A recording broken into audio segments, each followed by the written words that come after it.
Assalamualaikum warahmatullahi wabarakatuh. Hello everyone. Pada kesempatan kali ini saya ingin menjelaskan tentang edukasi pengelolaan sampah. Yuk kita simak. Menurut definisi WHO sendiri, sampah adalah sesuatu yang tidak digunakan, tidak dipakai, tidak disenangi, atau sesuatu yang dibuang yang berasal dari kegiatan manusia dan tidak terjadi dengan sendirinya. Menurut definisi lainnya, sampah adalah sisa buangan dari suatu produk atau barang yang sudah tidak digunakan lagi, tetapi masih dapat didaur ulang menjadi barang yang bernilai. Kemudian, jenis dan sumber sampah. Sampah dapat berupa padat, cair, dan juga gas.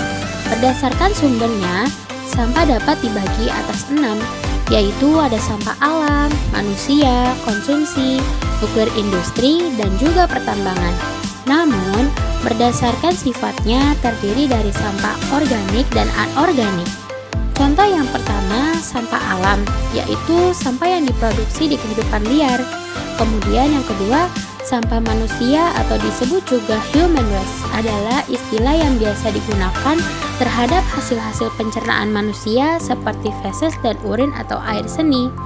Kemudian ketiga, sampah konsumsi merupakan sampah yang dihasilkan oleh manusia sebagai pengguna barang. Dengan kata lain, sampah konsumsi adalah sampah yang sengaja dibuang oleh manusia ke tempat sampah. Lalu terakhir, ada sampah yang sangat berbahaya. Sampah sangat berbahaya ini adalah sampah atau limbah radioaktif yang berasal dari sampah nuklir. Kemudian sampah nuklir ini merupakan hasil dari fusi nuklir dan fisi nuklir yang menghasilkan uranium dan thorium yang sangat berbahaya bagi lingkungan hidup dan juga manusia sekitar. Pengelolaan sampah. Pengelolaan sampah sangat dibutuhkan mengingat jumlah sampah yang terus meningkat, khususnya di perkotaan. Sampah yang tidak dikelola dapat membuat lingkungan tercemar dan membawa dampak buruk pada kesehatan, karena adanya organisme yang berkembang biak di sampah. Di Indonesia, semua jenis sampah dikumpul menjadi satu di tempat penampungan sementara (TPS), lalu dibuang ke tempat pembuangan akhir (TPA), dan jarang sekali adanya pemilahan atau pengolahan. Belum banyak yang melakukan pengelolaan sampah secara terpadu. Masyarakat masih sedikit yang berpartisipasi dalam mengolah sampah. Padahal tidak semua sampah itu ialah barang sisa yang tidak bermanfaat. Dengan adanya pengelolaan sampah, maka tidak ada sampah yang terbuang secara sia-sia dan lingkungan menjadi bersih. Strategi pengolahan sampah rumah tangga. A. Sampah organik. Sebagian besar sampah di Indonesia adalah sampah organik. Sebuah data dari Sistem Informasi Pengelolaan Sampah Nasional atau SIPSN menunjukkan rata-rata komposisi sampah di Indonesia adalah sebagai yang ditampilkan dalam diagram. Sampah organik dapat dimanfaatkan secara langsung tanpa melalui proses tertentu sebagai berikut. Sampah organik untuk pakan ternak, khususnya sisa makanan, dapat diolah menjadi pakan ternak. Sampah yang dipilah lalu masuk dan diolah oleh pabrik untuk dijadikan pakan ternak. Contoh hasilnya yaitu pelet untuk pakan ikan. Sampah organik untuk kompos. Pemanfaatan untuk sektor pertanian dengan bantuan mikroorganisme atau mikroba. Sampah akan diolah menjadi pupuk tanaman melalui proses pengomposan.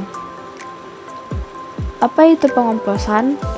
Pengomposan adalah proses di mana bahan organik mengalami penguraian secara biologis dengan bantuan mikroba-mikroba dalam kondisi lingkungan hangat, lembab, dan aerobik atau anaerobik.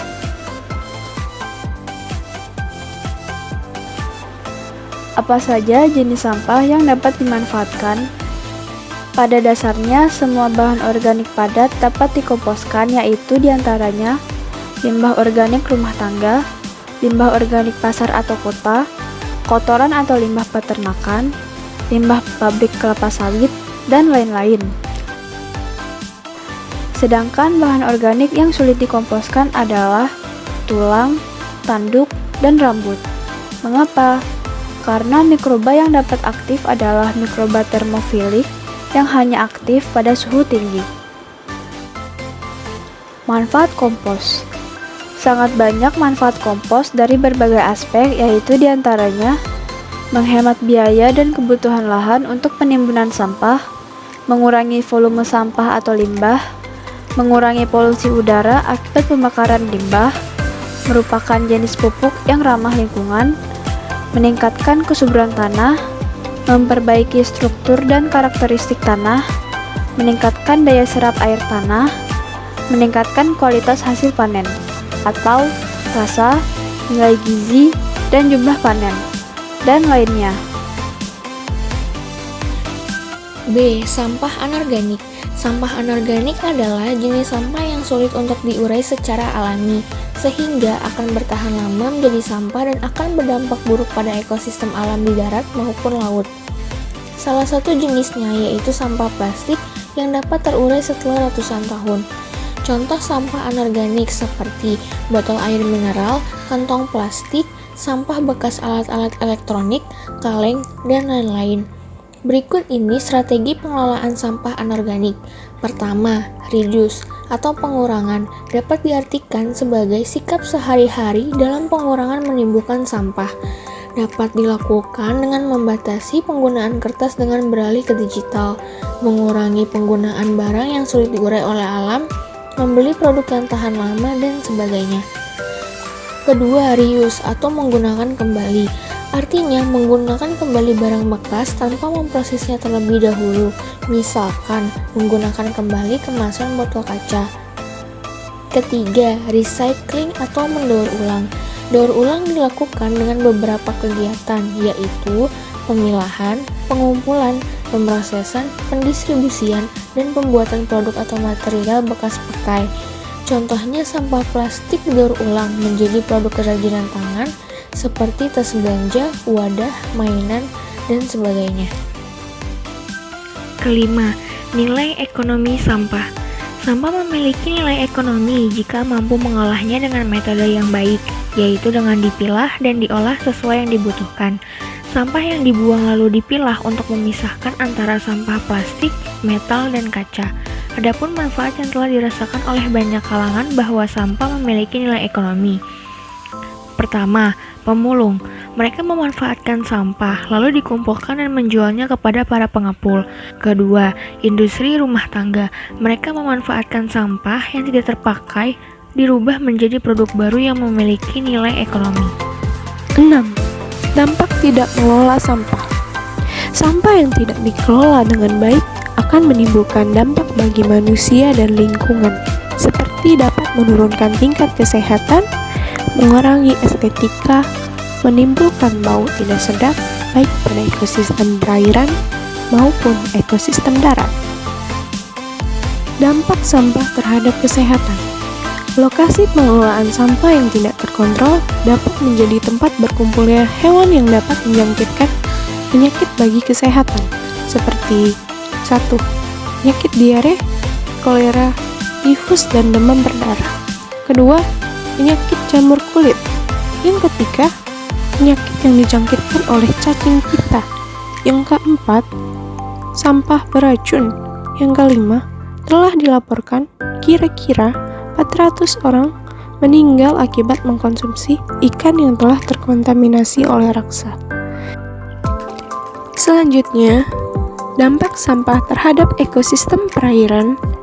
Sampah organik dan anorganik yang dibuang ke dalam perairan dapat mengurangi kadar oksigen dan dapat mengurangi sinar matahari yang masuk, sehingga proses fotosintesis menjadi terganggu dan membuat air menjadi keruh.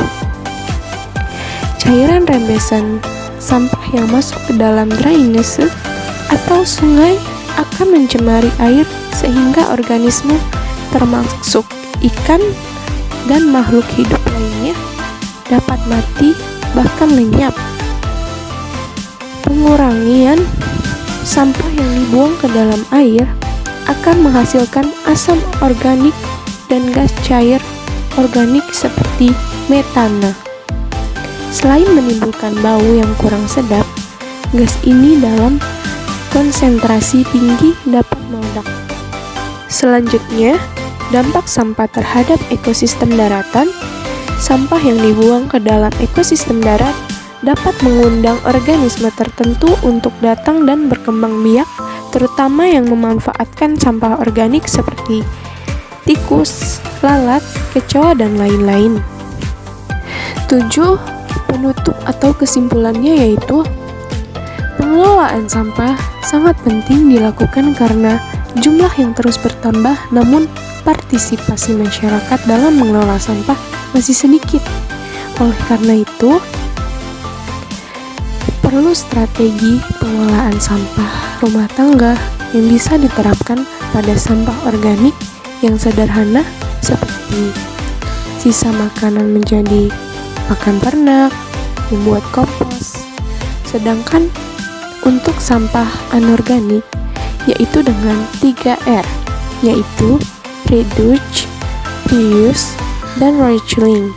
Sampah masih dapat dimanfaatkan ketika menemukan strategi yang tepat dan bergantung pada jenis sampah itu sendiri.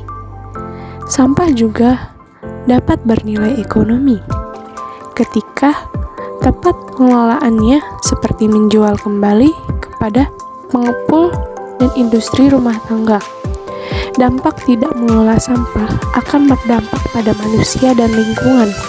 Dari segi manusia akan berdampak pada kesehatan, dan dari segi lingkungan akan berdampak pada ekosistem perairan dan daratan. Yuk, kita mulai mengelola sampah dan menjaga lingkungan di masyarakat agar lingkungan sekitar kita bebas dari pencemaran lingkungan dari sampah.